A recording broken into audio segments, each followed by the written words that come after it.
Paz Eu do quero Senhor. cumprimento os irmãos com a paz do Senhor Jesus. Я приветствую моих братьев и сестер миром Господа Иисуса. Quero estender a minha saudação a todos os pastores, aos irmãos, às irmãs e a tantos quantos estiverem acompanhando esta transmissão. Я приветствую всех моих друзей-пасторов, а также братьев и сестер, и всех тех, кто подключился и участвует в этой трансляции, смотрит это богослужение. Nós vamos abordar um assunto cujo tema é a palavra de Deus. Мы с вами рассмотрим вопрос, который называется «Слово Божье». E quando nós nos referimos à palavra de Deus, não estamos nos referindo apenas a um livro como a Bíblia que tem escrita a palavra de Deus. Когда мы говорим о Слове Божьем, мы не говорим о книге, например, Библии, в котором записано Слово Божье. Mas nos referimos a um Deus que fala conosco através da sua palavra, porque ele está vivo e para nós a palavra de Deus é viva.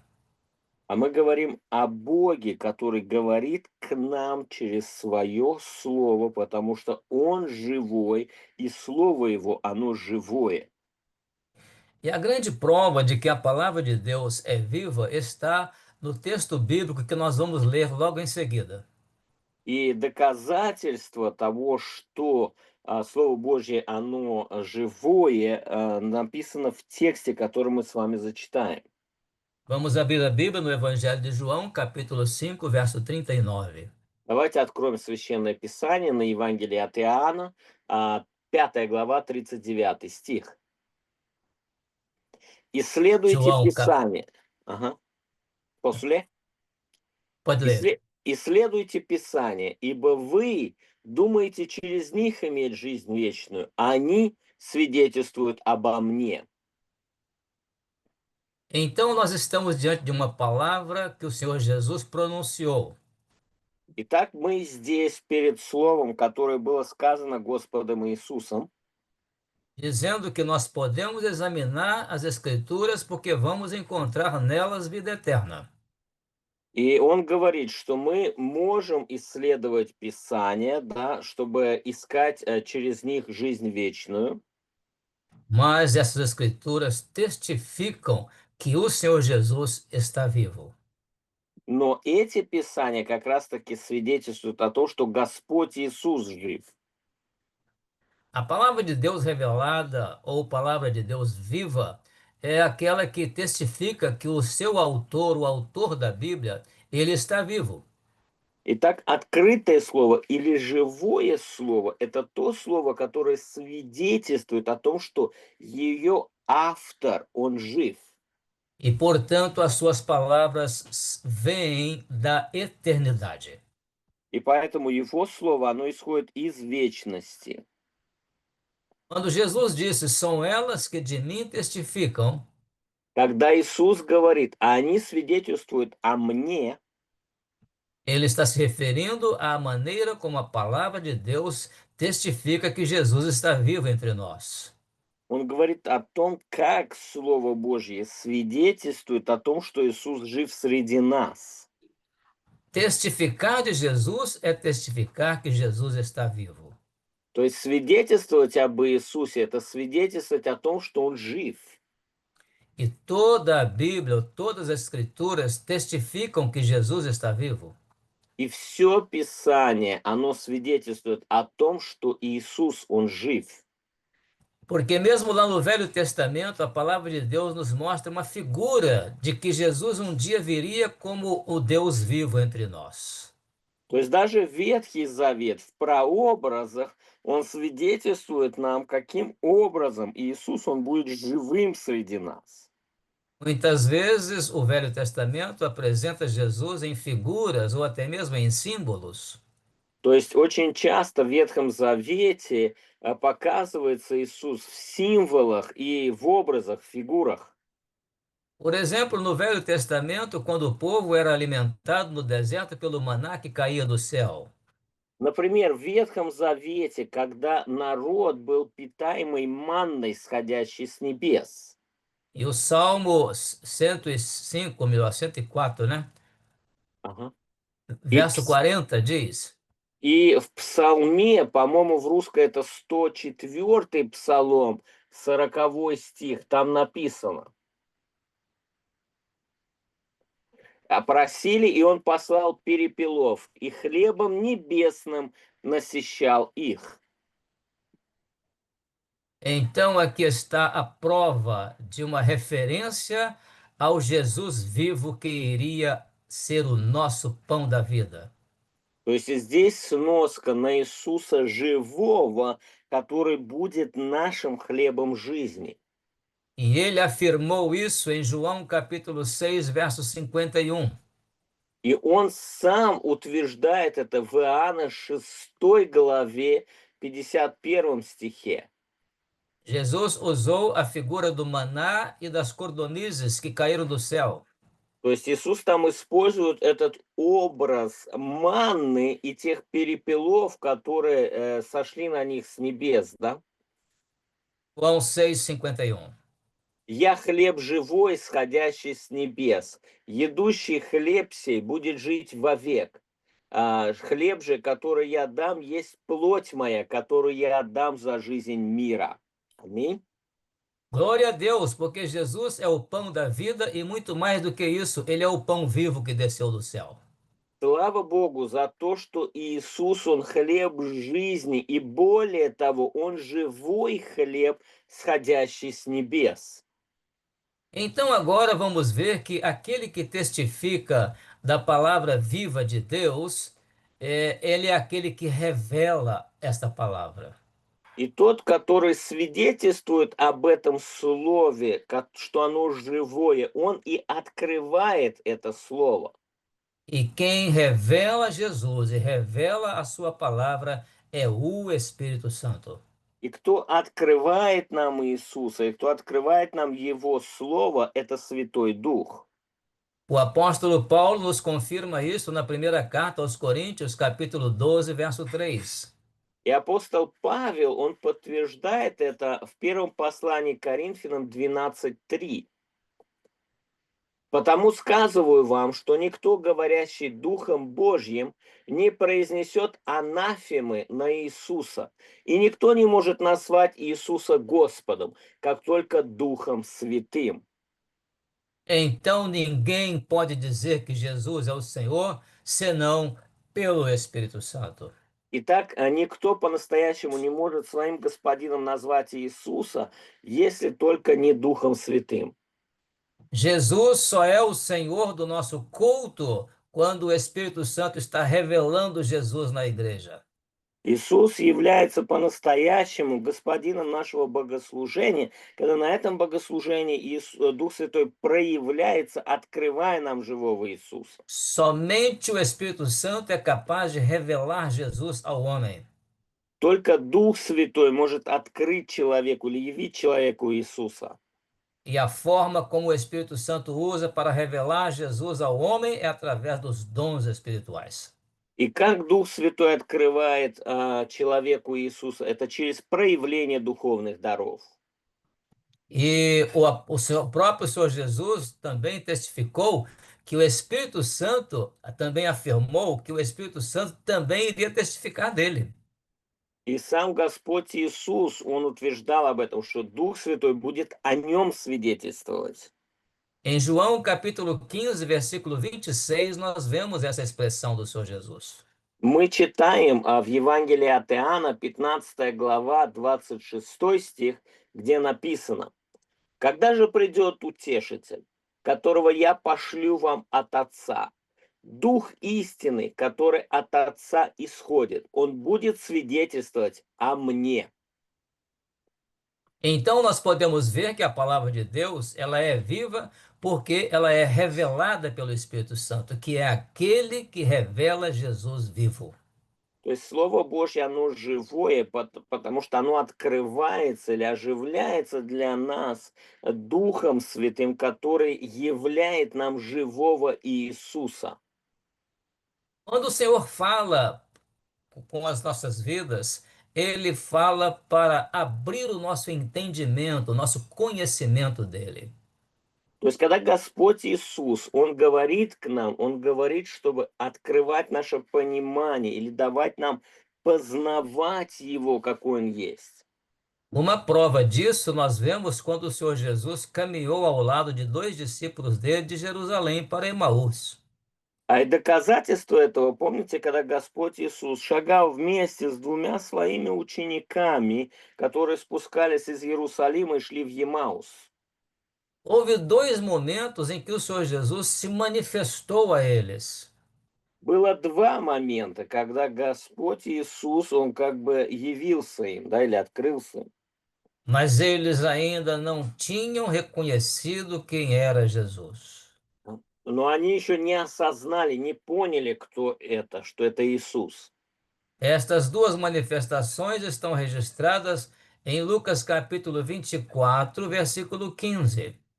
Об этом мы можем посмотреть, написано в Луке, 24 глава, 15 стих, где написано: «И когда они разговаривали и рассуждали между собой, и сам Иисус, приблизившись, пошел с ними». E quando Jesus entrou para ficar com eles na casa em Emaús, o capítulo 24, verso 30. Дальше 30 стих говорит о том, что Иисус, Он вошел и возлежал с ними. И когда Он возлежал с ними, то, взяв хлеб, благословил, преломил и подал им. Agora, eles só tiveram a revelação de Jesus no partir do pão, versículo 31. Но глаза у них открылись только когда Он преломил хлеб. 31 стих. Тогда открылись у них глаза и узнали Его, но Он стал невидимый для них. Então, ali, a revelação de Jesus foi completa, porque foi no partir do pão. И там полное откровение Иисуса было, потому что оно было при преломлении хлеба.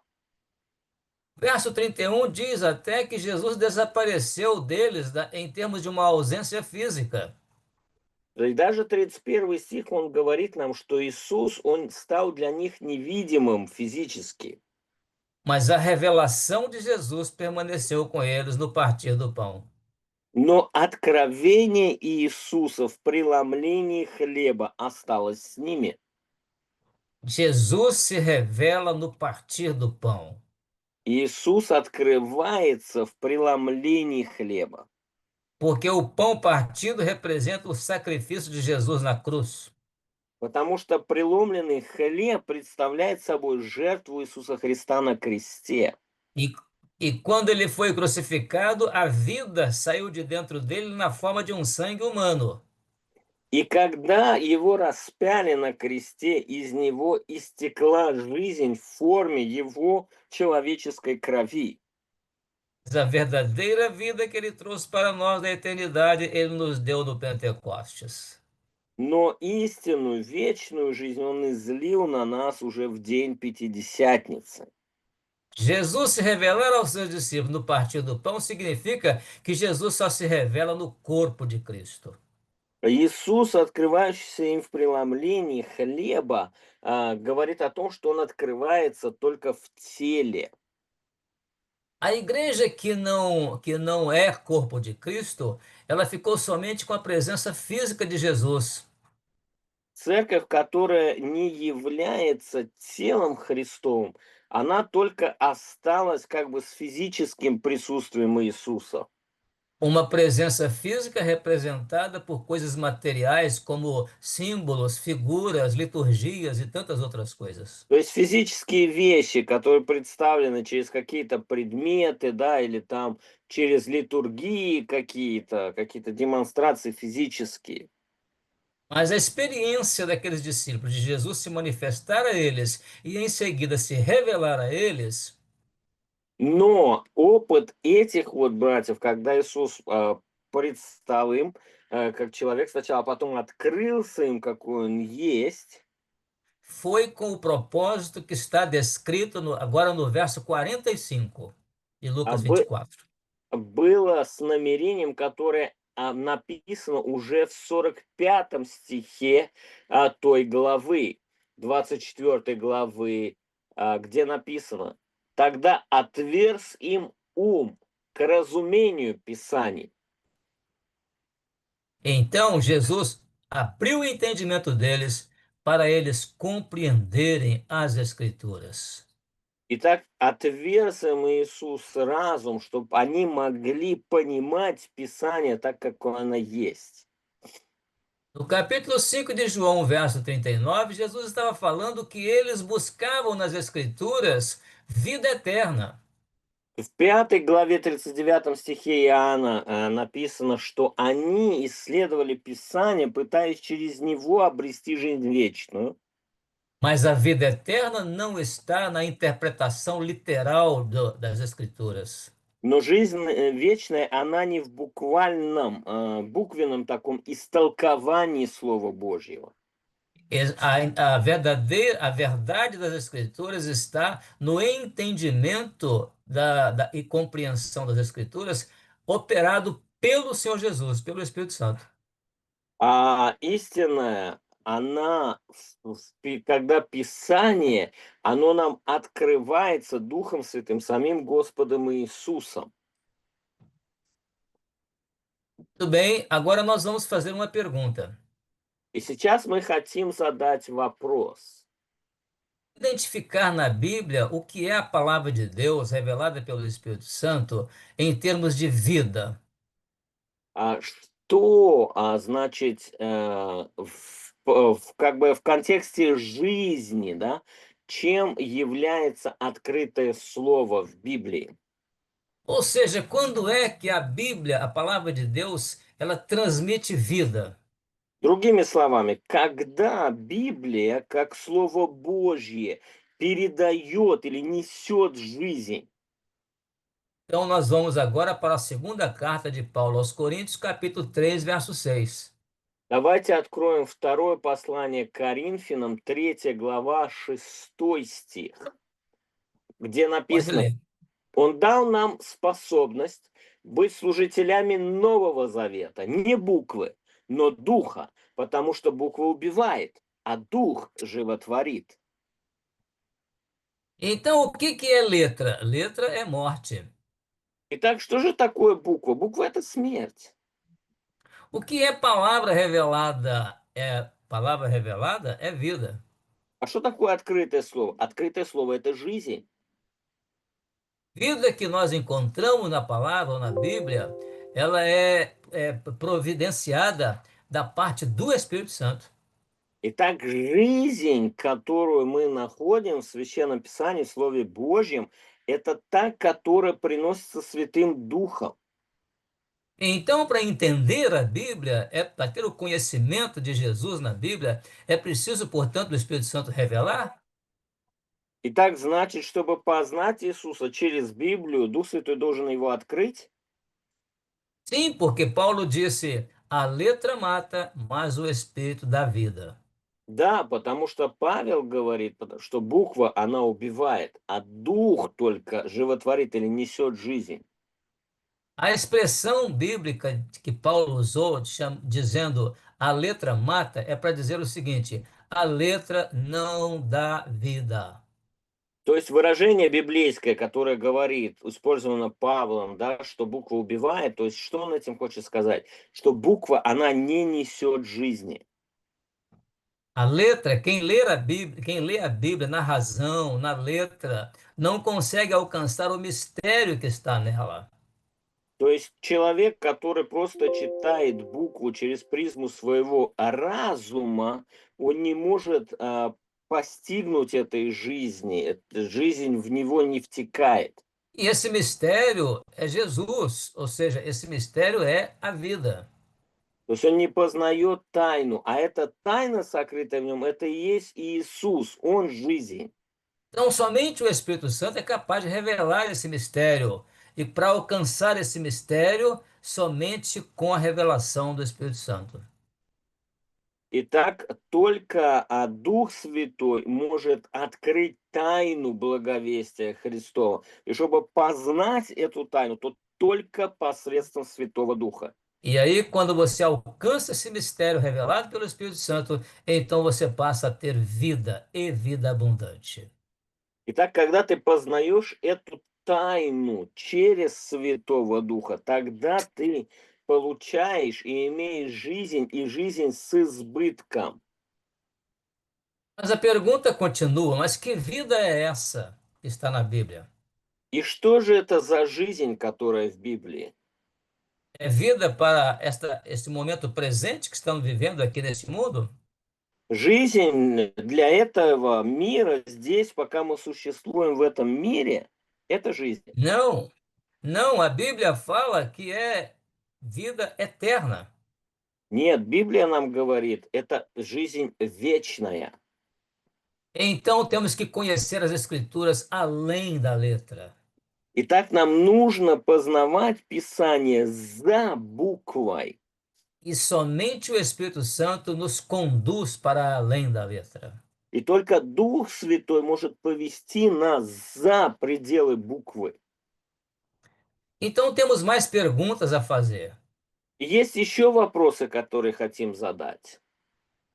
Quando que a Bíblia fala a respeito de letra, o que é letra na Bíblia? Когда Библия говорит о букве, что такое буква в слове? Vamos citar alguns exemplos. Давайте приведем некоторые примеры. A letra na Bíblia é a Bíblia de acordo com a razão do homem. То есть Библия как буква– это Библия в соответствии с человеческим разумом, умственным ее пониманием. Quando ele abre a Bíblia e lê a Bíblia e ele diz, de acordo com a minha interpretação, isso é assim, assim, assim. Когда человек открывает, читает Библию и говорит, в соответствии с моим толкованием или с моим пониманием, это означает то или вот это. Uns dizem, eu acho que é assim, outros dizem, eu concordo, outros dizem, eu discordo. Один говорит, я считаю, что это так, а второй говорит, я с этим согласен, а третий говорит, я с этим не согласен. Isso é Bíblia na letra. Это Библия в букве. A letra é a Bíblia sem o conhecimento do mistério que está escondido nela, e esse mistério é Jesus Cristo. Библия без... буква– это Библия без тайны, без откровения тайны, которая содержится в нем. А тайна– это Иисус Христос. A letra é Bíblia sem vida. Буква– это Библия без жизни. Então, mais uma pergunta: por que é necessário que o Espírito Santo revele a palavra de Deus? И еще один вопрос. Зачем это необходимо, чтобы Дух Святой открывал Слово? A resposta é simples, porque a letra mata, mas somente o Espírito Santo dá vida. Ответ он очень прост, потому что буква убивает, и только Дух Святой животворит, несет жизнь. E é por isso que o Senhor tem chamado a nossa atenção para estudarmos a palavra de Deus, não historicamente ou literariamente. Поэтому Господь, Он привлекает наше внимание, чтобы мы изучали Слово Божье не литературно, не исторически, Mas estudarmos a palavra de Deus dentro do sentido profético existente na palavra de Deus. не как бы в буквальном смысле, а именно вот пророческий смысл, содержащийся в Слове Божьем. Então, quando a Bíblia está lida na letra, ela desvia o homem do plano de Deus. Когда человек трактует Библию по букве, он отклоняется от плана Божьего. Nós vemos alguns exemplos de pessoas que usam Bíblia para vários propósitos. И есть много примеров людей, которые пользуются Библией с различными намерениями. Alguns usam Bíblia para fazer filmes, Некоторые берут Библию, чтобы кино из этого делать. uma forma de vulgarizar a Bíblia. И пользуются способами, чтобы вульгаризировать даже эту Библию. Вульгарно делать, да? Outros usam Bíblia para discussões, para debates. Другие пользуются Библией, чтобы устраивать там споры или соревнования. Há aqueles que usam Bíblia para propósitos materiais, de solução de problemas, somente solução de problemas para esta vida presente. Некоторые пользуются Библией для решения своих материальных проблем или для решения проблем только для этой жизни. Há até aqueles que usam a Bíblia para reforçar os seus argumentos de evangelho social e tantos outros oposições à salvação. А некоторые даже пользуются Библией для доказательства своей точки зрения, там, социального Евангелия в противовес спасению, Евангелию спасения. Então, nós precisamos realmente da palavra de Deus revelada pelo Espírito Santo. Поэтому нам так жизненно необходимо Слово Божье, открываемое Духом Святым. Houve um dia que as pessoas que estavam ao lado de Jesus, uma multidão, ouviu uma expressão de Jesus e entendeu na letra. А был случай, когда целая толпа, которая слушала Господа Иисуса, и поняли Его по букве или буквально.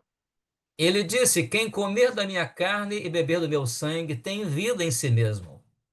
Он говорит, кто будет есть плоть мою и пить кровь мою, будет иметь жизнь в себе. Naquele momento, as pessoas entenderam aquilo literalmente. И в тот момент большинство людей поняло это буквально. Mas Jesus estava se referindo ao sentido profético nas suas palavras. Но Господь говорил о пророческом смысле Его слов. Comer da sua carne é se alimentar da palavra dele, a palavra que ele fala no corpo de Cristo. То есть питаться плотью Его — это тем словом, питаться живым, который Он дает в своем теле, открывает в своем теле. Quando ele tomou o pão na ceia com os discípulos, ele distribuiu para os discípulos o pão abençoado e partido. Когда Он на вечере последней, да, преломляет и раздает хлеб ученикам, Он благословил его и разделил среди учеников. E ele disse: Isso é o meu corpo que é partido por vós. И тогда Он сказал, это тело мое за вас ломимое. Então a igreja é corpo de Cristo porque ela se alimenta do pão vivo que desceu do céu. Церковь является телом Христом, потому что она питается живым с хлебом, сходящим с небес. Mas quando ele se referiu ao seu sangue, beber do seu sangue, ele estava falando do cálice. Но когда Он говорил, чтобы пить кровь мою, Он говорил о чаше. Ele estava dando graças pelo cálice, dizendo: Este cálice é o Novo Testamento no meu sangue. Он поблагодарил за чашу и говорит, эта чаша — это Новый Завет в моей крови. Porque o seu sangue representava a sua vida que ele trouxe para nós da eternidade. Потому что кровь его представляет собой жизнь, которую он принес для нас из вечности. Aquela vida que estava com Deus, mas que se fez carne e habitou entre nós. Та жизнь, которая была с Богом, которая стала плотью и обитала среди нас. Aquela vida que nós nos apropriamos dela quando o Espírito Santo foi derramado sobre a igreja. Та жизнь, которую мы получили, мы вкусили, когда Дух Святой был излит на церковь. E hoje podemos dizer que temos vida em abundância porque temos o Espírito Santo testificando de Jesus no nosso meio. И сегодня можем сказать, что мы имеем жизнь с избытком, потому что имеем Духа Святого среди нас, обильно свидетельствующее об этой жизни среди нас. Então, repetindo mais uma vez o Evangelho de João, capítulo 6, verso 63. Итак, повторюсь, Евангелие от Иоанна, 6 глава, 36 стих. Quando Jesus confirmou este ensino sobre a sua palavra revelada. Когда Иисус, Он подтверждает свое учение об открытом слове. João capítulo 6, verso 63, 63. 63. 6 глава, 63 стих, простите. «Дух животворит, плоть не пользует немало. Слова, которые говорю я вам, суть дух и жизнь». Amém. Então, o Espírito é aquele que dá vida, ou seja, aquele que revela a palavra. Аминь. Дух Святой — это тот, который дает жизнь, животворит, да, открывает Слово, делает для нас его живым. Mas a carne, ou seja, a letra, para nada aproveita. Но плоть, да, наша, или буква, она не пользует немало. E as palavras que Jesus tem falado para nós, essas palavras são revelação do Espírito Santo. И слова, которые Иисус говорит нам, это суть откровения Духа. E essas palavras possuem vida eterna. И эти слова, они содержат жизнь, жизнь вечную. Que Deus possa nos abençoar, irmãos, para compreendermos a importância de um Deus vivo que fala entre nós. Да благословит нас Господь осознавать важность, чтобы живой Бог был среди нас и говорил к нам, и чтобы мы слышали Его. Desejamos a todos a paz do Senhor Jesus. И мы желаем всем вам, возлюбленные, мира Божьего.